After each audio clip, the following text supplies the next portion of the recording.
루시퍼의 타락, 악의 기원, 그 의지적 선택의 자리.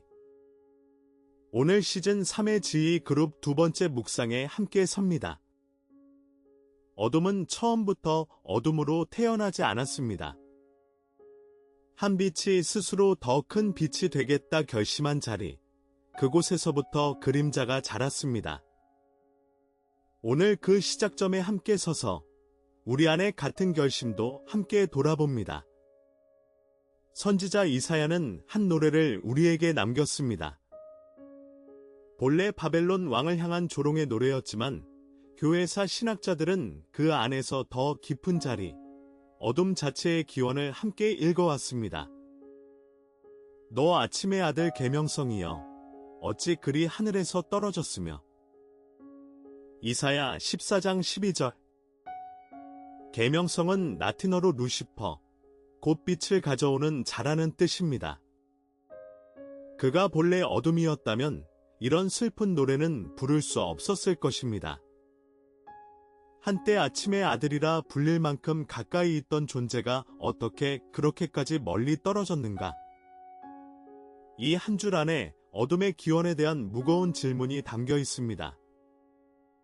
오늘 우리는 그 질문을 안고 한 빛이 그림자로 변해간 그 자리를 천천히 따라가 봅니다.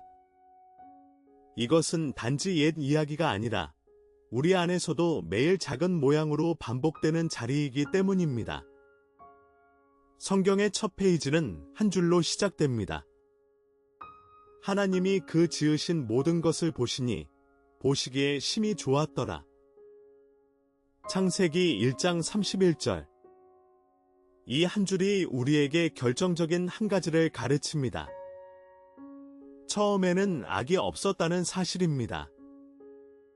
어둠은 또 하나의 시작점에서 함께 태어나 빛과 영원히 맞서는 어떤 본질이 아닙니다. 악은 시작이 아니라 시작 이후에 들어온 무엇입니다. 이것이 성경이 일관되게 거부하는 한 가지 입장, 선과 악을 두 본질로 두는 이원론과의 결정적 차이입니다.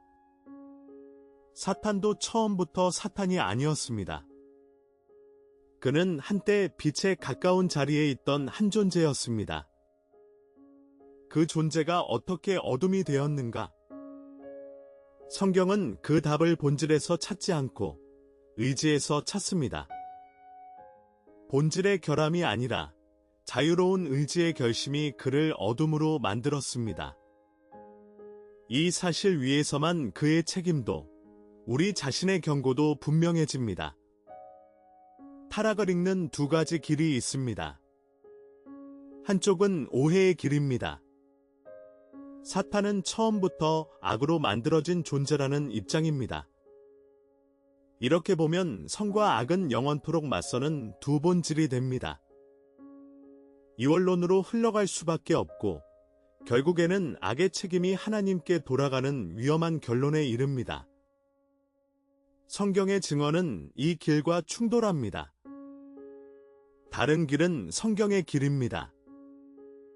그의 처음 자리는 빛에 가까웠고 그는 스스로 더 높은 자리를 향한 결심을 했습니다. 본질의 문제가 아니라 의지의 문제였습니다. 그러므로 그에게 책임이 있고 그러므로 그에 대한 심판은 정당합니다. 이 길은 동시에 우리에게도 무거운 경고를 줍니다. 타락이 의지의 문제라면 우리의 의지도 같은 자리에 설 수 있다는 뜻이기 때문입니다. 오늘 우리는 본질이 아니라 의지의 거울 앞에 함께 섭니다. 이사야 14장 13절부터 14절에 한 인물의 5가지 결심이 나란히 적혀 있습니다. 내가 하늘에 올라 내가 하나님의 뭇별 위에 내 자리를 높이리라. 내가 북극 지폐의 산 위에 좌정하리라. 내가 가장 높은 구름에 올라가리라. 내가 지극히 높은 이와 비기리라. 5번의 은혜가. 이 한 단어가 5번 반복되는 것을 주목해야 합니다. 이것은 한 존재가 자기 자리를 떠나 더 높은 자리를 향해 결심한 순간들입니다. 처음에는 단순히 위로 올라가려는 욕망이었습니다. 두 번째는 다른 존재들 위해 자기 자리를 두려는 욕망이었습니다.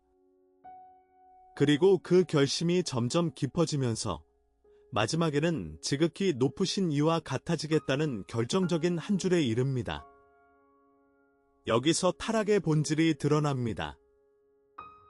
타락은 어떤 사고가 아니라 5단계의 의지적 결심이었습니다. 선지자 에스겔은 두로왕에 대한 슬픈 노래를 부르면서 그 너머의 또 다른 자리, 어둠의 기원에 관한 깊은 한 줄을 함께 새겼습니다. 너는 기름 부음을 받고 지키는 그룹이며 내가 너를 세움이라. 내가 하나님의 성산에 있어서 화광석 사이에 왕래하였도다. 에스겔 28장 14절. 이 한 줄이 우리에게 충격적인 사실을 알려줍니다. 이 존재가 한때는 기름 부음 받은 자리에 있었다는 것입니다. 단순히 빛에 가까웠을 뿐 아니라 거룩한 자리, 지키는 자리, 하나님의 성산에서 사역하던 자리에 있었다는 것입니다. 이것이 어둠의 기원이 갖는 무게입니다. 가장 멀리 떨어진 자가 한때 가장 가까이 있던 자였다는 슬픔. 이 진실 앞에서 우리는 두 가지를 함께 배웁니다. 거룩한 자리에 있다는 사실 자체가 안전을 보장하지 않는다는 것이며, 동시에 우리의 매일이 한 결심의 자리라는 것입니다. 이사야 14장의 5내가는 사실 3가지 결심의 묶음으로 다시 정리할 수 있습니다. 첫째, 올라가리라. 하늘에 올라 별들 위에 자리를 높이리라는 결심입니다.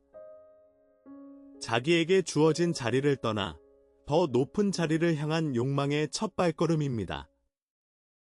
본래 자리가 충분히 거룩한 자리였음에도 그것을 박차고 일어선 결심입니다. 둘째, 앉으리라. 북극 지폐의 산 위에 앉으리라는 결심입니다. 하나님의 보좌가 있는 자리, 그 자리를 흉내내려는 결심, 권좌의 모방입니다. 이미 단순한 욕망의 자리를 지나 구체적인 자리 찬탈의 결심으로 깊어진 모습입니다. 셋째, 같아지리라. 지극히 높은 이와 같아지리라는 결정적인 한 줄입니다. 더 이상 모방이 아니라 동등을 주장한 자리입니다. 이 마지막 결심에서 한 빛이 그림자로 완전히 굳어집니다. 이 세 결심이 그대로 어둠 신학의 등뼈가 됩니다. 이사야의 노래는 5결심을 나열한 다음 충격적인 한 줄로 마무리됩니다. 그러나 이제 내가 수월꽃 구덩이의 맨 밑에 떨어짐을 당하리로다. 이사야 14장 15절. 올라가리라, 앉으리라, 같아지리라. 5번 반복된 내가의 끝에서 그는 가장 깊은 곳으로 떨어졌습니다. 스스로 빛이 되겠다 한 그림자. 이것이 어둠의 본질을 한 줄로 압축하는 표현입니다. 스스로 빛이 되겠다는 결심이 곧 빛으로부터의 이탈이었습니다. 더 큰 빛을 향한 결심이 더 깊은 어둠으로의 추락이었습니다. 여기에 영적 세계의 무서운 진리 한 줄이 있습니다. 받은 자리를 떠나 자기 자리를 높이려는 결심은 결코 더 높은 자리로 이끌지 못합니다. 그 결심의 끝은 항상 더 깊은 자리, 더 어두운 자리입니다. 사탄의 추락은 이 영적 법칙의 가장 큰 사례입니다. 그리고 우리에게는 같은 법칙의 가장 큰 경고입니다. 예수님께서는 마귀에 관해 한 결정적인 한 줄을 남기셨습니다. 마귀는 처음부터 살인한 자여, 진리가 그 속에 없으므로 진리에 서지 못하고. 요한복음 8장 44절. 여기서 우리가 주목해야 할 한 단어는 처음부터입니다. 이 한 단어가 오해되기 쉽습니다. 마치 사탄이 본질적으로 처음부터 살인자였다는 의미로 읽힐 수 있습니다. 그러나 신학적으로 이 말씀은 더 미묘한 무게를 가집니다. 그가 타락하는 그 순간부터 그러했다는 뜻이며 동시에 인류 역사 안에서 그가 살인자로 등장하는 첫 자리부터 그러했다는 뜻입니다. 이 두 의미가 함께 가리키는 것은 분명합니다. 그의 살인은 사고가 아니라 일관된 결심이라는 것입니다. 본질이 아니라 의지의 자리에서 그는 그 길을 선택했고, 그러므로 그 길에 대한 책임도 그에게 돌아갑니다. 본질이 아닌 의지, 그러므로 책임. 이 한 줄이 어둠 신학의 가장 중요한 한 줄입니다.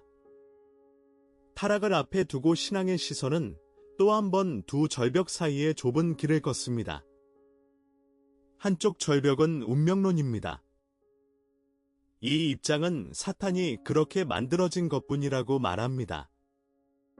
선과 악은 처음부터 정해진 본질이라는 결론으로 이어집니다. 이때 사탄에게는 책임을 물을 수 없게 되고 결국 모든 책임은 그를 그렇게 만든 분에게로 돌아가게 됩니다. 이 길의 끝은 하나님께 악의 책임을 묻는 위험한 자리입니다. 성경의 좁은 길은 다른 자리에 섭니다. 그는 선한 자리에서 의지로 떠났습니다. 5번의 내가가 바로 그 의지의 흔적입니다. 본질의 문제가 아니라 의지의 문제이기에 그에 대한 심판은 정당합니다. 그리고 동시에 이 길은 우리에게도 무거운 거울이 됩니다. 우리의 의지도 같은 5번의 내가 앞에 매일 섭니다. 본질이 우리를 지키지 않습니다. 오직 의지의 굴복만이 우리를 지켜줍니다. 잠언의 한 구절이 어둠의 기형과 우리의 매일을 같은 자리에 묶습니다. 교만은 패망의 선봉이요 거만한 마음은 넘어짐의 앞잡이니라. 잠언 16장 18절. 이 한 줄이 가르치는 것은 분명합니다. 교만이 가장 오래된 죄라는 것입니다. 에덴 이전에 이미 있었던 죄, 별들 위에 앉기로 결심한 한 존재의 결정적인 죄, 그러나 동시에 이 죄는 가장 가까운 위험이기도 합니다. 우리는 거짓말이나 도둑죄 같은 죄에는 민감하지만 교만이라는 죄에는 둔감하기 쉽습니다. 교만은 분명한 모습으로 오지 않습니다. 그것은 5번의 내가라는 작은 결심들로 우리 안에 자랍니다. 남보다 더 위에 서고 싶다는 작은 욕망, 내 삶의 주권을 내가 쥐겠다는 작은 결심, 하나님 없이 하나님처럼 살아도 된다는 작은 자신감. 이 작은 결심들이 모이는 끝에 같은 추락이 기다립니다. 이사야 14장의 5 내가를 오늘 우리 자신에게 적용해 봅니다. 그것은 결코 사탄만의 결심이 아닙니다. 우리 안에도 같은 결심이 작은 모양으로 매일 자랍니다. 첫째, 높이고 싶은 마음입니다. 남보다 더 위에 서고 싶은 자기 자리 욕망입니다. 사탄의 첫 결심이 우리 안에서도 작은 모양으로 매일 반복됩니다. 둘째, 주인 되고 싶은 마음입니다. 내 삶의 주권을 내가 주려는 결심입니다. 하나님이 앉으셔야 할 자리에 내가 앉으려는 작은 권자의 모방입니다. 기도가 줄어들고 결정이 늘어나는 자리에 이 마음이 자랍니다. 셋째, 같아지고 싶은 마음입니다. 하나님 없이 하나님처럼 살아가려는 결심입니다. 에덴의 첫 유혹이 오늘도 같은 문장으로 다가옵니다. 너희가 하나님과 같이 될 것이라. 이 세 결심이 우리 안에서도 같은 길로 향합니다. 그리고 그 길의 끝은 한 빛이 그림자가 되는 같은 자리입니다. 이 모든 무거운 거울 앞에서 한 가지 결정적인 위로가 우리에게 주어집니다. 그리스도께서는 정반대 길을 가셨습니다. 사탄이 올라가리라 결심한 자리에서 그리스도는 내려오리라 결심하셨습니다. 사도 바울이 빌립보 교회에 적어 보낸 한 줄이 이 길을 가장 잘 보여줍니다. 오히려 자기를 비워 종의 형체를 가지사 사람들과 같이 되셨고 사람의 모양으로 나타나사 자기를 낮추시고 죽기까지 복종하셨으니 곧 십자가에 죽으심이라. 빌립보서 2장 7절에서 8절. 한 분은 올라가려다 떨어졌고 한 분은 내려오심으로 모두를 일으키셨습니다. 사탄이 보여준 5번의 내가는 추락의 길이었고 그리스도가 보여주신 자기 비움의 한 길은 구원의 길이었습니다. 오늘 우리에게 두 길이 함께 놓여 있습니다. 내가 높아지는 길과 자기를 비우는 길 두 길의 끝은 정반대 자리에 있습니다. 여기서 잠시 우리가 선자리를 함께 봅니다. 시즌 3의 5주체, 12관계의 매트릭스. 오늘 우리는 지휘그룹의 두 번째 자리, 사탄과 사탄 사이, 어둠의 기원이 시작된 그 의지적 선택의 자리입니다. 한 빛이 그림자로 변해간 자리에서 우리는 우리의 의지를 다시 돌아봅니다. 오늘 우리는 어둠의 기원을 함께 따라가 보았습니다. 어둠은 본질이 아니라 의지에서 시작되었다는 것을 함께 보았고 5번의 내가가 그 의지의 흔적이라는 것을 함께 새겼습니다. 그리고 그 5 내가가 우리 안에서도 매일 반복된다는 것을 정직하게 마주했습니다. 그러나 우리에게는 그리스도라는 정반대 길이 함께 주어졌습니다. 이 신비를 한 줄로 새깁니다. 스스로 빛이 되려 한 그림자 앞에서 낮아지신 빛을 다시 우러릅니다. 사도 바울이 빌립보 교회에 전한 말씀으로 마칩니다. 오히려 자기를 비워 종의 형체를 가지사 사람들과 같이 되셨고. 빌립보서 2장 7절. 다음 회에는 사탄 왕국의 구조와 질서를 함께 묵상합니다. 우주나 채널을 구독하시고 다음 시간에 다시 만나기를 기도합니다. 주님의 크신 평안이 여러분의 모든 자리 위에 함께 하시기를 축복합니다.